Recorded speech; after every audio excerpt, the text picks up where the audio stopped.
Atterplus is driven by a philosophy, and that philosophy is really about inclusion as much as possible.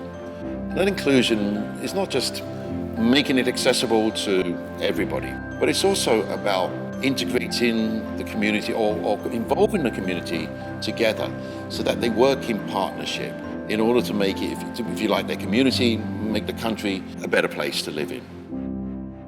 Basically run a shoe company which is based in Malaysia for the past 3 years or so, since 2012. We make women's shoes. We design, distribute women's shoes to retailers.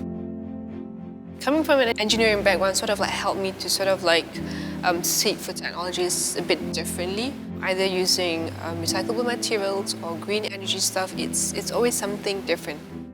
You have to be able to communicate that difference with passion and with storytelling, essentially storytelling. So master the craft of storytelling. To make a good cup of coffee is the TLC. You need to have the tender loving and care for each cup of coffee that you make to a customer. What have been the greatest challenges for you? Many times we have fell flat on our face and we still pull ourselves back up and still push ourselves, still want to innovate, still want to keep on going in this industry and educate everyone. We can be the mentor. We've gone through it, Right. been through it. We know the business in and out.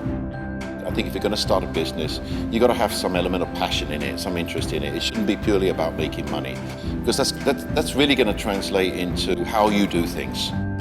Because of what we do with children, it touches the heart of a lot of people and a lot of young parents as well, and therefore I think equity crowdfunding and even rewards crowdfunding platforms will be a good platform for us to engage the public, to be more aware of what we do, as well as them participating in what we do as a business, and have a sense of belonging and responsibility towards Twilight Retail.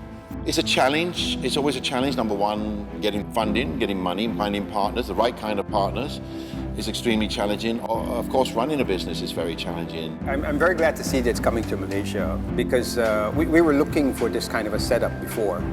Investors, I think they look for more than just how good a business idea is or a business concept is.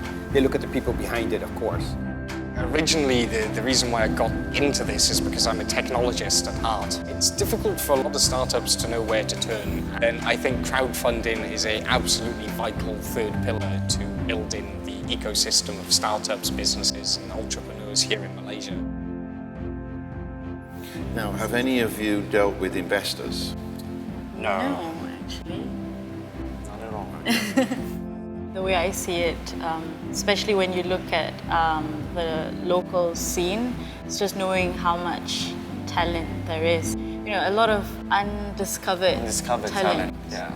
And there needs to be a platform for that. I needed to find a platform, for all of us to get together. So that's why we started this multi-label concept store for great fashion designers in Malaysia to come together and work together and possibly collaborate as well. I'm always worried about not being able to contribute. So that is what drives me. Like, I want to contribute to the society, make a difference, That's why I want to do this. At some point, you reach a stage in your life where it's not about the money. It's about how you can impact humanity, Right. how you can change an individual's life. The essence of crowdfunding is actually getting the crowd involved.